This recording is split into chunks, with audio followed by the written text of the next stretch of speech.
브랜든 빅스는 많은 이들에게 말세의 예언자로 여겨진다. 그의 말은 단순한 연설이 아니라 누구도 듣고 싶어 하지 않지만 반드시 전해져야 하는 경고처럼 다가온다. 다른 사람들이 모호하고 은유적인 어투로 말하는 것과 달리 그는 언제나 직설적이다. 의심의 여지가 없다. 브랜든이 말할 때면 마치 미래가 이미 기록되어 단지 드러날 순간을 기다리는 듯하다. 그의 추종자들은 그가 미국 해안 도시들을 초토화할 허리케인을 뉴스가 보도하기 전부터 경고했음을 기억한다. 그는 캘리포니아 전역을 휩쓸 불길을 예고했고 몇 달 뒤 불은 정확히 그가 묘사한 대로 집과 숲을 집어삼켰다. 브랜든은 워싱턴의 긴장, 미국을 분열시킬 사회적 갈등을 말했다. 그리고 머지않아 나라는 폭력적인 시위와 전례 없는 양극화에 휩싸였다. 그의 예언이 맞아떨어질 때마다 사람들은 그의 새로운 말에 더욱 귀 기울이게 되었다. 그의 계시는 자국에 국한되지 않았기에 더 큰 파급력을 지녔다. 브랜든은 세계 경제가 연이은 충격을 겪을 것이며 안정적이라 여겨졌던 나라들마저 예기치 못한 위기를 맞을 것이라 말했다. 믿는 이는 거의 없었다. 그러나 이어진 것은 증시 폭락, 경제 대국들 간의 무역 분쟁, 그리고 전 세계로 퍼져나간 불안정이었다. 그의 예언은 결국 뉴스 헤드라인이 되었다. 더 섬뜩한 것은 그가 결코 숫자나 단일 사건만 말하지 않는다는 점이다. 그는 전체적인 장면을 묘사한다. 자연재해를 말할 때도 사람들의 반응, 정치적 여파, 경제적 충격, 심지어 비극 이후의 사회적 행동 변화까지 언급한다. 이러한 넓은 시각은 그의 비전이 단편이 아니라 다가올 사건의 전체 지도를 보여주는 듯한 인상을 준다. 최근 몇 년 동안 브랜든은 끊임없이 동양을 언급하기 시작했다. 그의 말에 따르면 미래는 더 이상 미국이나 유럽에서만 결정되지 않고 지금까지는 주변부로만 여겨졌던 지역들에서 판가름 날 것이라 한다. 그의 계시 속에서 한국은 아시아의 운명을 바꾸고 나아가 전 세계에 영향을 미칠 거대한 변혁의 중심지로 등장한다. 브랜든이 한국을 말할 때 그의 목소리는 더욱 강렬해진다. 그는 모든 것을 휩쓸어버리는 바람을 묘사한다. 마치 보이지 않는 힘이 낡은 것을 뽑아내고 새로운 시작을 강제로 세우는 듯하다. 하지만 그는 분명히 말한다. 그 변화는 부드럽지 않을 것이다. 고통스럽고 갑작스럽게 찾아오며 저항하는 자에게는 설 자리가 없다. 그가 묘사하는 것은 단순한 정치적 위기나 경제 개혁이 아니라 사회의 중심부를 뒤흔들 충격이다. 브랜든의 이러한 변화에 관한 전언은 연구 모임과 토론 포럼에서 퍼져나가기 시작했다. 그는 내부의 분열, 상반된 길, 결코 되돌릴 수 없는 선택에 대해 말한다. 어떤 이는 이를 정부의 변화에 대한 경고로 보고 또 다른 이는 더 이상 자리를 차지할 수 없는 낡은 구조의 붕괴로 해석한다. 분명한 것은 그에게 있어 한국은 현대사에서 가장 거대한 전환점을 앞두고 있다는 사실이다. 브랜든의 화법은 분위기를 더욱 무겁게 만든다. 그는 완곡하지 않다. 인구의 절반은 시간의 흐름에 휩쓸려 다시는 돌아오지 못할 것이라 한다. 잘못된 선택을 한 자는 돌아올 기회조차 없다고 단언한다. 이런 건조하고 단호한 선언이야말로 그의 이름을 오래도록 기억하게 만든다. 그는 온건한 해석의 여지를 주지 않는다. 그의 말은 언제나 피할 수 없는 운명을 묘사하는 듯하다. 이 때문에 동시에 매혹과 두려움이 생긴다. 평범한 사람들은 그의 말을 들으며 자신이 과연 그런 상황에서 살아남을 수 있을지 상상하며 침묵한다. 정부는 공식적으로는 인정하지 않지만 그의 발언을 단서로 삼으려 한다는 의혹을 받았다. 브랜든은 자신의 말이 이런 충격을 준다는 것을 알지만 그의 사명은 설득이 아니라 경고라고 강조한다. 실현된 예언들과 새로운 경고가 결합되며 끊임없는 긴장을 만든다. 한때 의심했던 이들은 현실이 그의 말대로 펼쳐지는 것을 보고 이제는 그의 모든 발언에 주의를 기울인다.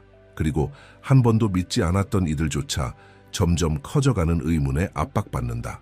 만약 그가 또다시 옳다면? 브랜든 빅스는 한국을 피할 수 없는 정화의 무대로 묘사했다. 그는 이 과정을 대청소라고 불렀다. 그것은 부드러운 경고와 함께 오지 않고 갑작스러운 충격처럼 다가와 남아야 할 것과 더 이상 존재할 수 없는 것을 가를 것이다. 그의 말에 따르면 이 바람은 단순한 정치적 변화의 은유가 아니다.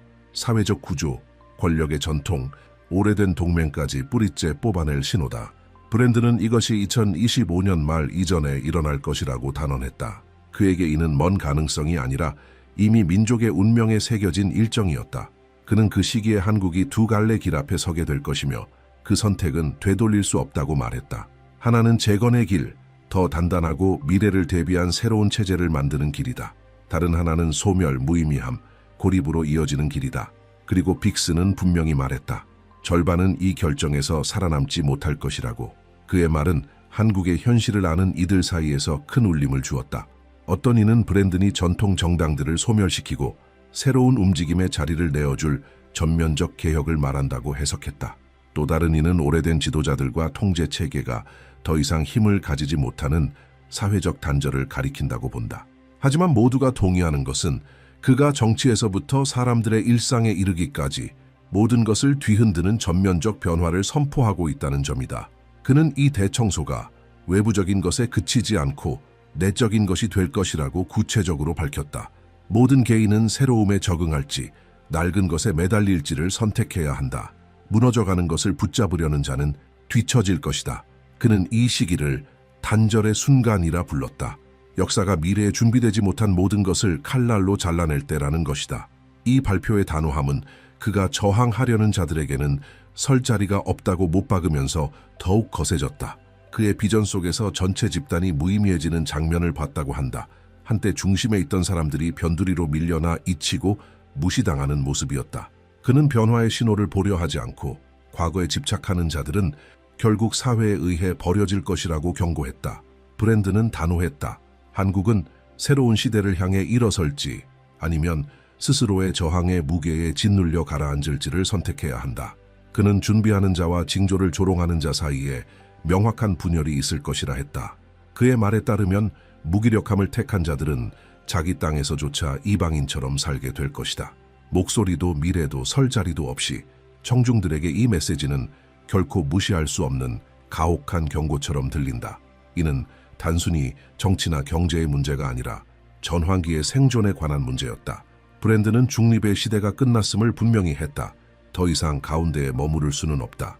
역사가 직접 나서서 개인, 제도, 국가 모두에게 선택을 강요할 것이다. 이 경고는 격렬한 논쟁을 불러일으켰다. 어떤 이는 빅스의 비전이 새로운 정치 질서를 가져올 제도적 붕괴를 가리킨다고 믿는다. 또 어떤 이는 세대, 이념, 계급 간의 단절을 동반한 사회적 위기의 선언으로 본다. 그러나 해석이 무엇이든 간에 누구도 그의 말이 불러일으키는 긴박감에서 벗어날 수 없다. 브랜든이 이 계시를 전한 방식은 분위기를 한층 더 무겁게 했다. 그는 완화하려 하지 않았다. 짧고 단호한 어조로 쉽고 편한 출구가 없다는 희망마저 잘라내듯 말했다. 그는 정화가 점진적으로 일어나는 것이 아니라 갑작스럽게 찾아올 것이라 했고 한국이 부활과 쇠퇴 사이에서 선택을 강요받게 될 것이라 했다. 그의 이 예언은 정부에 국한되지 않았다. 그는 사라질 기업들, 전환을 견디지 못할 시장들, 새로운 틀 속에서 삶을 다시 세워야 할 가정들에 대해 말했다. 그의 말에 따르면 이 정화는 전면적이며 손대지 않고 남겨질 영역은 없을 것이다. 많은 이들에게 그것은 마치 예고된 지진 앞에 서 있는 것과 같았다. 언젠가는 땅이 갈라질 것을 알지만 어디서 먼저 갈라질지는 알 수 없는 상황 말이다. 브랜든의 경고는 명확하다. 준비하지 않는 것은 곧 폭풍에 삼켜지겠다는 뜻이다. 그는 한국이 결정적인 지점에 서 있으며 지금 이 사실을 깨닫지 못하는 자에게는 두 번째 기회가 없을 것이라 말했다. 브랜든 빅스는 심지어 그의 말에 익숙한 추종자들마저 침묵하게 만든 비전을 묘사했다. 그는 한국과 중국 사이의 협정이 아시아의 지형을 영원히 바꿔놓을 것이라고 말했다. 그의 표현에 따르면 그것은 용과 호랑이의 만남이다. 두 상징은 막강한 힘을 대표하지만 동시에 오랜 경쟁과 갈등, 긴장의 역사를 짊어지고 있다. 브랜든은 두 존재가 손을 맞잡는 순간 그 이후는 결코 예전과 같지 않을 것이라고 단언했다. 그는 이 동맹이 단순한 경제 조약이 되지 않을 것이라고 경고했다. 이것은 단순한 무역 문제가 아니라 정치, 문화, 그리고 민족 정체성의 근간을 흔들 협약이라는 것이다. 브랜든은 한국의 절반은 이를 기회로 보고 번영하겠지만 나머지 절반은 모든 것을 잃었다고 느낄 것이라고 말했다. 그는 내부 분열, 가족의 단절, 더 이상 서로를 신뢰하지 못하는 이웃들에 대해 언급했다. 그의 말에 따르면 이 협약은 사회를 두 개의 뚜렷한 진영으로 나눌 것이다. 하나는 중국과 함께하는 미래를 믿는 쪽이고 다른 하나는 그것을 굴복의 판결로 보는 쪽이다. 브랜든의 말은 거칠었다. 그는 한국이 현대사에서 가장 큰 정체성의 위기를 맞이할 것이라고 단언했다. 돈을 버는 것은 쉬울지 몰라도 민족의 혼을 지키는 것이 진정한 도전이 될 것이라고 했다. 일부에게 이 협정은 전례 없는 번영을 가져다 줄 것이지만 다른 이들에게는 자부심을 수치로 바꾸어 버릴 짐이 될 것이다. 브랜드는 완곡하지 않았다. 승자와 패자가 있을 것이며 그 분열은 고통스러울 것이라고 했다. 그의 폭로에서 가장 충격적인 것은 그가 한국에서 멈추지 않았다는 점이다. 브랜드는 이 접근이 국제적 충격파를 불러일으킬 것이라고 말했다. 그는 미국이 이 협약을 태평양에서의 영향력에 대한 직접적인 위협으로 보기 때문에 강경하게 대응할 것이라고 주장했다. 그의 말에 따르면 워싱턴은 침묵을 용납하지 않을 것이다. 외교적 항의뿐만 아니라 이 새로운 동맹의 확산을 억제하기 위해 군사적, 경제적 움직임도 이어질 것이다. 그리고 그것은 미국만이 아니다. 브랜드는 한국의 역사적 이웃이자 경쟁자인 일본이 훨씬 더 강하게 반응할 것이라고 확언했다. 그는 일본 지도자들이 비상회의에서 이 사안을 실존적 위협으로 보고 어떻게 저지할지를 논의하는 모습을 묘사했다. 브랜드는 도쿄가 단순히 연설로만 입장을 표명하는 것이 아니라 그들이 직접적인 위협으로 간주할 것을 맞서기 위한 구체적인 조치를 취할 것이라고 말했다. 브랜든이 그린 이 시나리오는 마치 아시아판 냉전의 예고편처럼 들린다. 그는 한국과 중국이 유대를 강화하는 동시에 일본과 미국이 협력하여 이 연합을 견제할 것이라고 언급했다. 그의 말에 따르면 이 대립은 단순히 군사적 경제적 성격에 그치지 않고 영적 차원까지 미칠 것이다. 그는 각 진영이 단순한 권력 싸움이 아니라 대륙의 운명을 위해 싸우고 있다고 믿게 될 것이라고 말했다. 브랜드는 이러한 외부 압력이 한국 내부의 분열을 더욱 심화시킬 것이라고 상세히 말했다. 많은 사람들이 어느 편에 서야 할지 스스로에게 물을 것이다. 어떤 이들은 미래가 용과 함께한다고 말할 것이고 다른 이들은 이 결속을 끊는 것이 독립국가로 살아남는 유일한 길이라고 주장할 것이다. 그의 비전에 따르면 사회는 세대를 걸쳐 남을 상처로 갈라질 것이다. 그는 한중 간의 협정이 두 얼굴을 가질 것이라고 했다. 어떤 이들에게는 그것이 진보로 향하는 문이 되겠지만 다른 이들에게는 영혼을 파는 행위가 될 것이다. 이 이중성은 끊임없는 긴장의 환경을 만들어낼 것이다. 정부가 내리는 새로운 결정마다 절반은 희망을 보겠지만 나머지 절반은 배신을 보게 될 것이다. 브랜든에 따르면 이러한 분위기가 시위, 파업, 심지어 폭력적 충돌로 폭발할 위협이 되는 내부 갈등의 연료가 될 것이다. 이 미국인 예언자는 또 한국이 내부적으로 분열되는 동안 주변국들이 최고 수준의 경계태세를 유지할 것이라고 강조했다. 그는 비밀회의, 열강들 간의 긴급 조약, 그리고 결코 대중에게 발표되지 않을 계획들에 대해 언급했다. 브랜드는 세계가 한반도의 모든 발걸음을 지켜볼 것이며 그곳에서 일어나는 일이 국경을 훨씬 넘어 메아리칠 것이라고 말했다. 브랜든 빅스는 가장 기이하고 불안한 비전이라 부른 것을 전했다. 그것은 한국의 심장에서 솟아오른 거대한 톱니바퀴였다. 그는 그것이 너무 커서 마치 시간을 움직이는 듯 보였다고 말했다. 그의 말에 따르면 이 톱니바퀴가 돌기 시작하면 아무것도 정체되지 않을 것이다. 수십 년 걸릴 변화가 불과 몇 달 안에 일어날 것이고 사람들의 삶은 가속화되며 기존의 시스템은 붕괴하고 새로운 것들이 광적인 속도로 생겨날 것이다. 브랜드는 이것이 새로운 시대의 카운트다운이 시작되었다는 최종 신호라고 보았다. 그는 모든 변화가 진보를 의미하는 것은 아님을 분명히 했다. 혁신의 상징처럼 보이는 이 톱니바퀴는 파괴적 힘으로 변할 수도 있다. 빅스는 속도가 가장 큰 적이 될 것이라고 했다. 정부, 기업, 가정은 그 속도를 따라가지 못할 것이다. 많은 이들이 주저앉은 채 세상이 너무 빠르게 돌아가는 것을 지켜볼 수밖에 없을 것이다. 그의 말에 따르면 이 적응 불능이 오늘날 손댈 수 없을 것처럼 보이는 제도들의 몰락 원인이 될 것이다. 가장 주목을 끈 것은 일본에 대한 뜻밖의 언급이었다. 브랜드는 일본의 개인만이 이 톱니바퀴를 통제할 수 있다고 말했다. 그는 일본 지도자들이 한국과 물밑에서 연결되는 물리적 연결, 즉 두 나라를 잇는 거대한 해저 터널 건설을 계획하는 모습을 보았다고 했다. 그에게 이 공사는 단순한 인프라 프로젝트가 아니라 변화의 속도를 붙잡아 혼란이 통제 불능 상태로 번지는 것을 막기 위한 필사적 시도였다. 브랜드는 그 터널이 양날의 검이 될 것이라고 단언했다. 한편으로는 전례 없는 경제적 물류적 연결을 만들어 구체적인 이익을 가져오겠지만 다른 한편으로는 새로운 갈등의 문을 열 것이라고 했다. 민족들이 가까워질수록 문화적 정치적 긴장도 강해질 것이기 때문이다. 그는 이 연결이 단순히 협력의 다리로만 기억되지 않을 것이며 세대를 이어갈 불화의 씨앗으로 남을 것이라고 경고했다. 이 미국인 예언자는 이러한 모든 움직임이 짧고 극적인 시간 안에 일어날 것이라고 강조했다. 그는 2025년 말에서 2026년 중반 사이에 톱니바퀴가 전력을 다해 돌 것이라고 말했다. 그는 이 시기를 모든 결정이 2배의 무게를 갖고 실수는 되돌릴 수 없으며 수백만의 운명이 며칠 안에 결정되는 소용돌이로 묘사했다.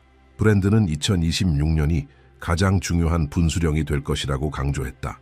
그는 한국이 변화의 속도를 견뎌낼 준비가 되어 있는지를 증명해야 하는 중간 지점에 도달할 것이라고 말했다.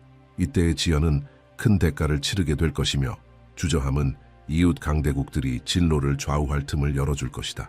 그는 준비되지 않은 자들은 버려지는 부품처럼 톱니바퀴에 삼켜질 것이라고 말했다. 그러나 브랜드는 이 폭풍의 시기를 지나면 안정의 시간이 올 것이라고도 알렸다. 그는 2027년에도 톱니바퀴가 여전히 움직이겠지만 더 이상 파괴하지 않고 오히려 질서를 세우기 시작할 것이라고 했다. 혼돈처럼 보였던 것이 새로운 질서로 바뀌며 현재에 속하지 않는 지도자들과 새로워진 구조에 기반한 다른 체제가 나타날 것이라고 했다. 그의 말에 따르면 이는 보다 평온한 단계의 시작이지만 가혹한 가속의 시기를 견딘 자들만이 그 단계에 들어설 수 있다. 그의 말은 이 계시를 들은 모든 이들에게 긴박감을 불러일으켰다. 그는 먼 미래의 수십 년을 말하는 것이 아니라 이미 눈앞에 와 있는 몇 년을 언급하고 있기 때문이다. 브랜드는 머뭇거릴 시간이 없다고 거듭 강조했다. 준비를 미루는 자는 그 순간을 놓칠 것이고 숨으려는 자도 결국은 붙잡히게 될 것이다. 그는 톱니바퀴가 부유한 자와 가난한 자, 권력자와 평범한 자를 구분하지 않을 것이라 말했다. 모두가 같은 힘에 휩쓸리게 될 것이다. 이 발표는 즉각적인 반응을 불러일으켰다. 일부 분석가들은 브랜든이 묘사한 톱니바퀴를 경제와 사회를 바꿔놓을 파괴적 기술의 도래로 해석했다. 또 다른 이들은 그것을 낡은 제도를 제거하고 새로운 구조를 세울 정치혁명의 전조로 본다. 어떤 이들은 세계의 균형을 바꿀 대규모 지정학적 사건으로 해석한다. 해석이 무엇이든 시간이 가속화되고 결정적 선택을 강요받게 될 것이라는 경고는 모두를 경계하게 만들었다. 브랜드는 이 계시의 이 부분을 마무리하면서도 완곡하지 않았다. 그는 한국이 지구의 미래가 시험될 실험실이 될 것이라고 말했다. 2025년에서 2027년 사이에 그곳에서 일어나는 일은 다른 모든 나라에게 모델이 되거나 경고가 될 것이라고 했다. 그는 또한 세계 전체가 주목할 것이라 덧붙였다. 한반도에서 시작된 일이 호수의 파문처럼 번져 먼 대륙까지 미칠 것이기 때문이다. 브랜든 빅스는 가장 회의적인 이들조차 놀라게 한 비전을 묘사했다. 그는 한국의 교통 미래에 대해 말하며 단호한 어조를 썼다. 나라가 오늘날 우리가 아는 지하철에 더 이상 의존하지 않게 될 것이라는 것이다. 그의 계시에 따르면 전체 노선이 버려지고 군중들은 완전히 새로운 시스템으로 이동하게 된다. 그는 지면 위를 떠다니는 철의 용들, 이 전례 없는 속도로 사람들을 실어 나르는 모습을 보았다. 그것은 상징이 아니라 자기 부상 열차와 한국을 세계적 중심지로 바꿔놓을 교통기술의 등장을 명확히 묘사한 것이었다. 브랜드는 한국이 국제 노선의 교차점이 될 것이라고 단언했다. 하늘과 바다, 땅이 하나의 축으로 모이며 한국을 세계 최대의 교통 중심지로 만들 것이라고 했다. 그는 비행기, 선박, 열차가 한반도에서 먼 나라들을 연결하는 고리를 찾게 될 것이라고 말했다. 청중들에게 그의 말은 영광의 약속처럼 들렸지만 브랜드는 경고했다. 이러한 도약의 속도와 규모는 내부 갈등과 외세의 탐욕 없이 이루어지지 않을 것이라고. 그는 이 기술 혁명의 절정에서 한국을 한 시간도 채 안 되어 횡단할 수 있을 것이라고 구체적으로 말했다. 오늘날에는 불가능해 보이는 서울에서 부산까지의 경로도 언급했다. 그 영향은 단순히 교통을 넘어선다. 그것은 문화적, 경제적, 전략적 변화의 의미를 가진다. 수백만 명이 매일 한국을 중심으로 한 네트워크를 오가게 될 것이며 이는 나라를 모든 것의 중심에 놓이게 할 것이다. 그러나 브랜드는 경계 없는 열정에 여지를 두지 않았다. 그는 이 도약이 치열한 다툼을 불러올 것이라고 경고했다. 다국적 기업들은 기술을 지배하려 들 것이며 경쟁하는 정부들은 프로젝트를 방해하려 할 것이다. 그리고 한국 내부에서도 새로운 시스템의 수혜자와 뒤처진 사람들 사이에 갈등이 일어날 것이다. 교통혁명은 분명한 이정표가 되겠지만 동시에 시험이 될 것이다. 이 속도에 적응하지 못하는 자들은 나라를 강국으로 탈바꿈시킬 그 진보에 의해 짓밟히게 될 것이다. 하지만 기술적 부상의 비전을 설명하던 브랜드는 갑자기 전혀 다른 장면으로 전환했다. 이번에는 한국이 아닌 네팔이었다. 그의 말은 어두웠다. 최근의 한 비전에서 그는 카트만두 거리를 가득 메운 군중을 보았다. 수천, 어쩌면 수백만이 붉은 깃발을 들고 변화를 외치고 있었다. 그 함성의 강도는 산맥마저 메아리 쳤다고 브랜드는 말했다. 그에 따르면 이 봉기는 여느 시위와 같지 않을 것이다. 단순히 정부나 부패한 정치인을 향한 반발이 아니라 수세기에 걸친 고통과 쌓여온 불의가 폭발하는 것이다. 전 민족이 더는 기다릴 수 없다고 느끼는 순간이 될 것이다. 브랜드는 이 반란이 네팔 같은 나라에서는 불가능하다고 여겨진 규모로 번져 나갈 것이라고 말했다. 그의 비전 속 네팔은 절대적 혼돈의 상태였다. 정부는 통제력을 잃고 경찰과 군대는 군중 앞에 무력해졌다. 나라는 선장이 없는 폭풍 속의 배처럼 무정부 상태로 빠져들었다. 학교는 문을 닫고 시장은 버려졌으며 사람들은 거리를 떠돌며 변화를 요구했다. 브랜드는 이렇게 작은 공간에서 이토록 큰 붕괴를 본 적이 없으며 이것이 아시아 사회적 지진이 더는 억눌릴 수 없다는 분명한 신호가 될 것이라고 말했다. 그러나 그는 이 파괴적 장면 한가운데서도 한 알의 씨앗을 언급했다. 혼돈의 재 속에서 새로운 형태의 정부가 태어날 것이라는 것이다. 그것은 군주제도, 전통적 민주주의도 아닐 것이다. 브랜드는 네팔 사람들이 전례 없는 체제를 만들어낼 것이라고 했다. 서구도 동양도 따르지 않는 방식, 그러나 국민이 뜻밖의 합의 속에서 하나로 모여 지도자를 선택하는 전혀 새로운 길이 열릴 것이라고 말했다. 그는 정치적 경력이 전혀 없는 새로운 지도자에 대해 말했다. 군중 속에서 나타나며 직위나 칭호에서 오는 권위가 아니라 사람들의 자발적인 신뢰에서 권위를 얻는 인물이다. 브랜드는 그를 고대의 지혜와 현대의 지식을 겸비한 자로 묘사하며 과거와 미래를 하나의 리더십으로 결합할 수 있는 존재라고 했다. 이 말은 충격을 주었다. 그것이 네팔만의 이야기가 아니었기 때문이다. 브랜드는 이 전례 없는 모델이 마른 풀에 불이 붙듯 퍼져나갈 것이라고 경고했다. 인도, 부탄, 심지어 중국까지도 이 반란의 여파를 느낄 것이라는 것이다. 외딴 도시에서 작은 움직임들이 그 본보기를 따라하기 시작할 것이며 변화의 바람은 히말라야에서 시작해 곧 남쪽과 동쪽으로 흘러 국경을 넘어 세대 전체를 고무할 것이라고 그는 말했다. 이 계시는 일부에게는 믿기 어려운 이야기로 받아들여졌지만 브랜든의 비전을 따라온 이들에게는 일정한 패턴의 연속처럼 들렸다. 먼저 한국에서의 정화와 가속, 그리고 이제 네팔의 사회적 폭발. 그에게 이것들은 같은 판 위의 조각들이며 아시아 대륙이 근현대사에서 가장 거대한 변혁의 충돌 무대가 될 것이라는 징표였다.